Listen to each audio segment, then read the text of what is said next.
ଆସିଲା ଦଶମ ଶ୍ରେଣୀର ପରୀକ୍ଷା ଫଳ ଗତକାଲି ସନ୍ଧ୍ୟା 6ଟାରେ ୱେବସାଇଟରେ ଉପଲବ୍ଧ ହୋଇଛି ଏବଂ 4ଟାରେ ପରୀକ୍ଷା ଫଳ ପ୍ରକାଶ ପାଇକି ସନ୍ଧ୍ୟା 6ଟାରେ ଉପଲବ୍ଧ ୱେବସାଇଟରେ ହୋଇଛି। ତ ଏହି ଭିଡ଼ିଓ ବନେଇବାର ମୋତେ ଟିକେ ଲେଟ୍ ହୋଇଗଲା, ଆପଣମାନେ ଦୟାକରି ମ୍ୟାନେଜ୍ କରିବେ।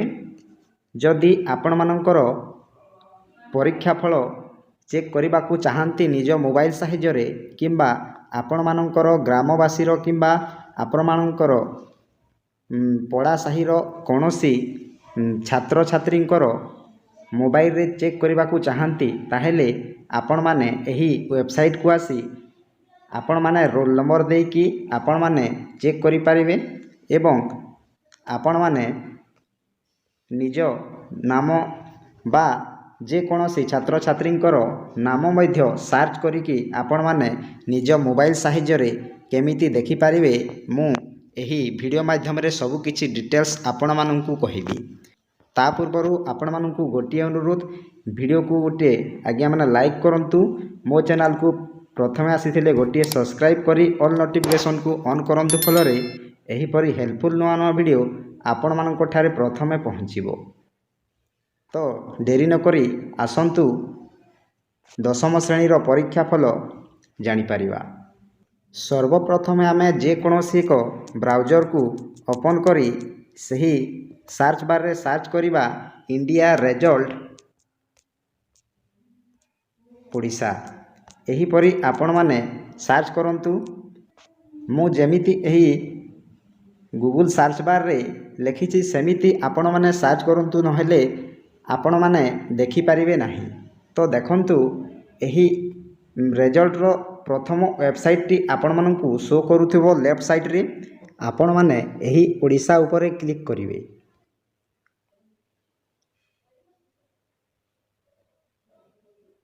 ଦେଖନ୍ତୁ ଆପଣମାନଙ୍କୁ ଏହିପରି ଏକ ଇଣ୍ଟରଫେସ୍ ଦେଖାଯିବ। ଆପଣମାନେ ଟିକିଏ ଟିକିଏ ସ୍କ୍ରଲ୍ କରି ତଳକୁ ଆସିବେ। ଦେଖନ୍ତୁ ମୁଁ ଆପଣମାନଙ୍କୁ ଜୁମ୍ କରି ଦେଖାଉଛି।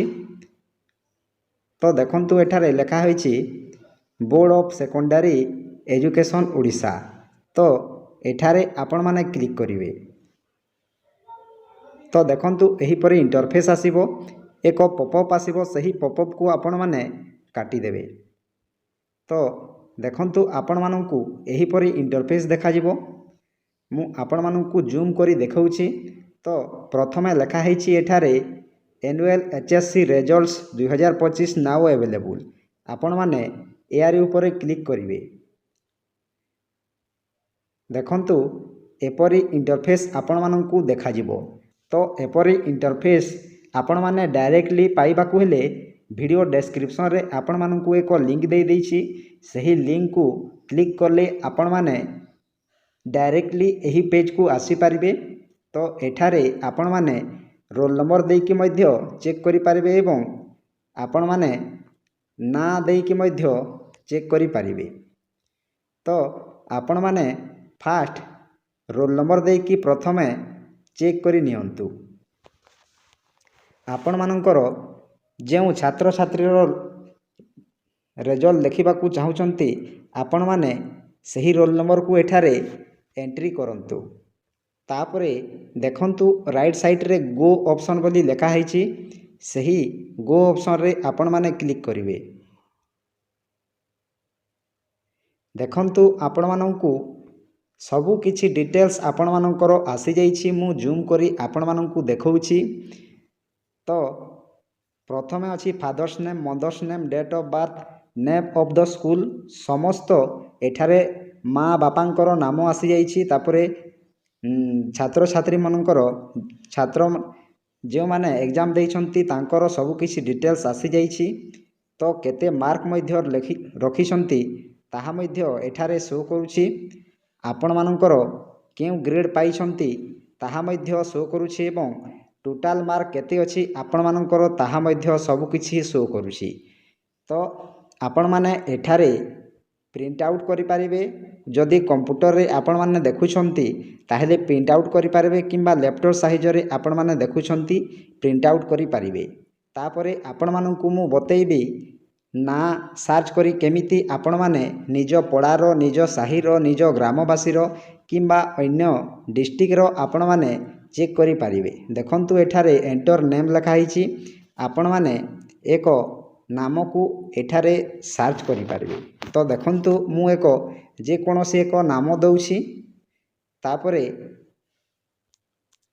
ଆପଣମାନେ ମୁଁ ଏକ ଏକ୍ଜାମ୍ପଲ ରାମ ଲେଖୁଛି। ତାପରେ ଆପଣମାନେ ରାଇଟ୍ ସାଇଡ଼୍ରେ ଗୋ ଅଛି, ସେହି ଗୋ ଉପରେ ଆପଣମାନେ କ୍ଲିକ୍ କରିବେ। ଦେଖନ୍ତୁ ଏଠାରେ ରାମ ଭୋଇ, ରାମ ମନ୍ଦ୍ରି, ରାମ ବାର୍ଗେ ସବୁକିଛି ଆପଣମାନଙ୍କର ଆସିଯାଇଛି। ତ ଦେଖନ୍ତୁ ଆପଣମାନଙ୍କର ଫାଦର୍ସ ନେମ୍କୁ ଆପଣମାନେ ଫାଷ୍ଟ ଚେକ୍ କରିପାରିବେ। ଯଦି ଫାଦର୍ସ ନେମ୍ ଠିକ୍ ଅଛି ସେହି ନାମକୁ ଆପଣମାନେ, ତାପରେ ସିଟ୍ ନମ୍ବର ଅଛି, ତାପରେ ଏକ୍ସନ୍, ତାପରେ ଆପଣମାନେ ଗେଟ୍ ଉପରେ କ୍ଲିକ୍ କରିବେ।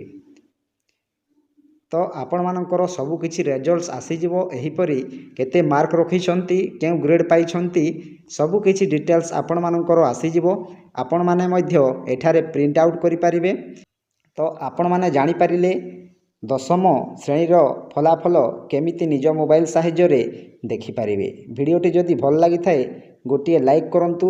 ମୋ ଚ୍ୟାନେଲକୁ ପ୍ରଥମେ ଆସିଥିଲେ ଗୋଟିଏ ସବସ୍କ୍ରାଇବ୍ କରି ଅଲ୍ ନୋଟିଫିକେସନକୁ ଅନ୍ କରନ୍ତୁ।